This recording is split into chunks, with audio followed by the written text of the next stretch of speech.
Hello everyone, आज आपके लिए लेकर आई हूँ पार्ट 10 ओजोन परत पृथ्वी की ढाल। हिंदी का चैप्टर है ये। इसके हम करेंगे क्वेश्चन आंसर।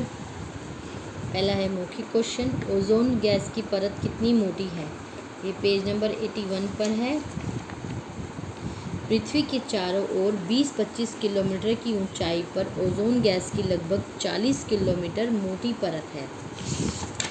अगला क्वेश्चन है, ओजोन परत सूर्य की किन हानिकारक किरणों को रोकती है? ये पेज नंबर 81 पर ही है।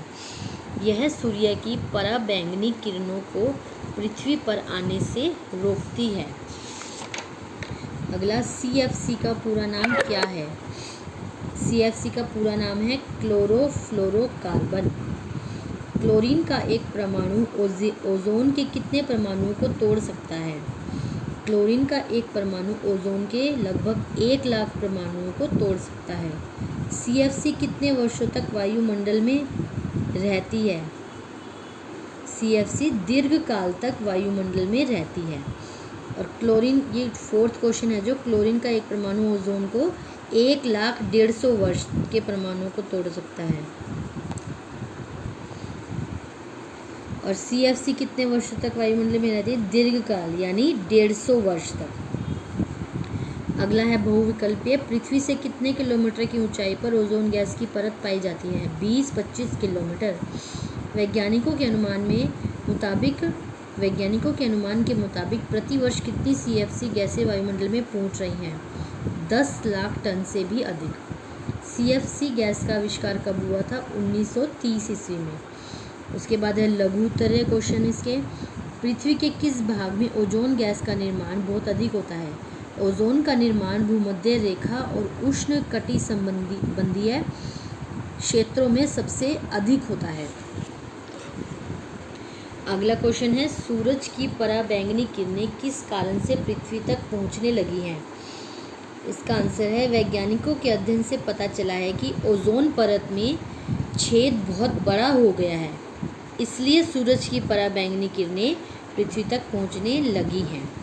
पराबैंगनी किरणों के प्रभाव से मनुष्य और पशुओं को कौन कौन से रोग हो जाते हैं? ये है पेज नंबर 81 पर। पराबैंगनी किरणें मनुष्य, पशु और वनस्पति जगत को गंभीर हानि पहुंचाती है। इनसे मनुष्य और पशुओं को आंखों के रोग जैसे मोतियाबिंद और अंधता और त्वचा कैंसर का खतरा बढ़ गया है। ओजोन परत की क्षति न केवल मनुष्य एवं पशुओं को हानि पहुंचाती है, बल्कि इससे फसलों की उपज कम हो जाती है और उसमें नए नए रोग उत्पन्न हो सकते हैं। अगला क्वेश्चन है, CFC का किस तरह का विकल्प तलाशने की कोशिश की जा रही है? ये पेज नंबर 82 पर है कि CFC का उत्पादन रोकने और इसका नया हानिकारक विकल्प ढूंढने का निश्चय किया जा रहा है। उसके बाद इसमें आ जाएगा कि इस संबंध में अंतर्राष्ट्रीय स्तर पर कई पृथ्वी बचाओ सम्मेलन आयोजित हो चुके हैं। सम्मेलन के प्रतिभागियों ने पृथ्वी को हरा भरा और प्रदूषण रहित बनाने का संकल्प किया है और साथ ही साथ CFC का उत्पादन और उपयोग शीघ्र अतिशीघ्र रोकने पर बल दिया जा रहा है और विकसित देशों में अपना समर्थन देने के साथ साथ धनराशि जुटाने में भी बढ़ चढ़कर उत्साह दिखाया है। ये भी आ जाएगा इसका सारा। आगे करेंगे हम इसके दीर्घ उत्तरीय प्रश्न। दीर्घ उत्तरीय प्रश्नों में है, ओजोन गैस का निर्माण कैसे होता है? ओजोन गैस का निर्माण भूमध्य रेखा और उष्ण कटिबंधीय क्षेत्रों में सबसे अधिक होता है। पृथ्वी के बीचों बीच सूर्य की किरणें सीधी पड़ती हैं, इसीलिए पराबैंगनी किरणें वातावरण में बहुत गहराई तक और बहुत अधिक मात्रा में पहुंचती हैं। ये पराबैंगनी किरणें ओजोन गैस से मिलने के बाद विखंडित हो जाती हैं और नई ओजोन गैस का निर्माण करती हैं। अगला क्वेश्चन है, पराबैंगनी किरणें यदि पृथ्वी तक पहुंच जाए तो उसका क्या परिणाम होगा? पराबैंगनी किरणें यदि पृथ्वी तक पहुंच जाए तो सभी जीव जंतु और मानव जातियों का जीवन संकट में पड़ जाएगा।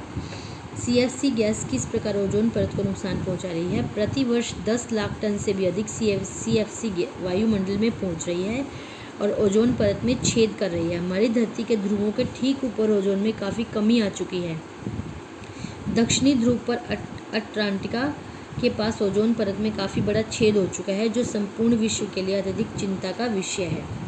अगला क्वेश्चन है, ओजोन परत में छेद की समस्या से निपटने के लिए दुनिया भर में क्या प्रयास किए जा रहे हैं?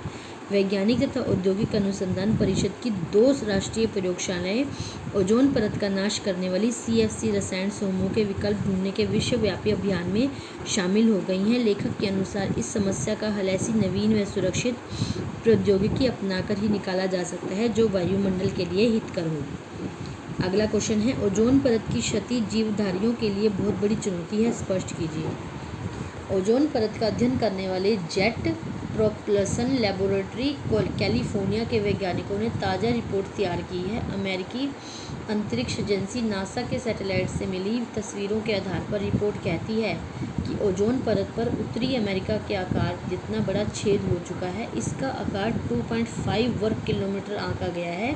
वैज्ञानिक 1980 से ओजोन परत में हो रहे छिद्र का अध्ययन कर रहे हैं। हर साल ग्लोब के सबसे निचले हिस्से अंटार्कटिका में जाकर ओजोन परत पर नज़र रखी है।